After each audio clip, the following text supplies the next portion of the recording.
മോദി സർക്കാരിന്റെ കഴിഞ്ഞ 10 വർഷത്തെ ഭരണത്തിൽ രാജ്യത്തിന്റെ തൊഴിൽ മേഖലയിൽ വിപ്ലവകരമായ മാറ്റമാണുണ്ടായത്. പുതിയ തൊഴിലവസരങ്ങൾ സൃഷ്ടിക്കാനും തൊഴിലില്ലായ്മ നിരക്ക് ഗണ്യമായി കുറയ്ക്കാനും നരേന്ദ്രമോദി സർക്കാർ സ്വീകരിച്ച നയങ്ങൾക്കും ആവിഷ്കരിച്ച പദ്ധതികൾക്കും സാധിച്ചെന്ന് കണക്കുകൾ അടിവരയിടുന്നു.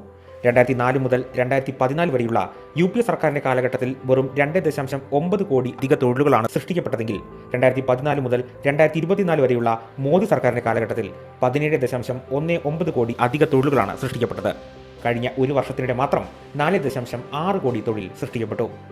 UPA സർക്കാരിന്റെ 10 വർഷത്തിൽ തൊഴിലുകളിൽ 7% വർധനവ് മാത്രമായിരുന്നുവെങ്കിൽ മോദി സർക്കാരിന്റെ 10 വർഷത്തിൽ 36% വർധനവ്. ഓരോ മേഖലയിലും ഈ വളർച്ച പ്രകടമാണ്.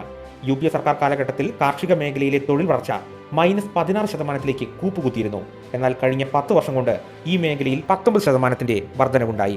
നിർമ്മാണ മേഖലയിൽ 6% നിന്ന് 15%, സേവന മേഖല 25% നിന്ന് 36% തൊഴിൽ വളർച്ച കൈവരിച്ചു. തൊഴിലില്ലായ്മ നിരക്ക് വെറും 3.2% കുറയ്ക്കാനും തൊഴിൽ നിരക്ക് 58.2% ഉയർത്താനും മോദി സർക്കാരിനായി. ബിരുദധാരികളായവർക്കുള്ള തൊഴിൽ സാധ്യത 2013 വെറും 33.95 ആയിരുന്നു. എന്നാൽ 2024 അത് 54.81 ഉയർന്നത്. ഔപചാരിക തൊഴിൽ മേഖലയിൽ പ്രവേശിക്കുന്നവരുടെ എണ്ണത്തിലും കുതിച്ചുചാട്ടമുണ്ടായി.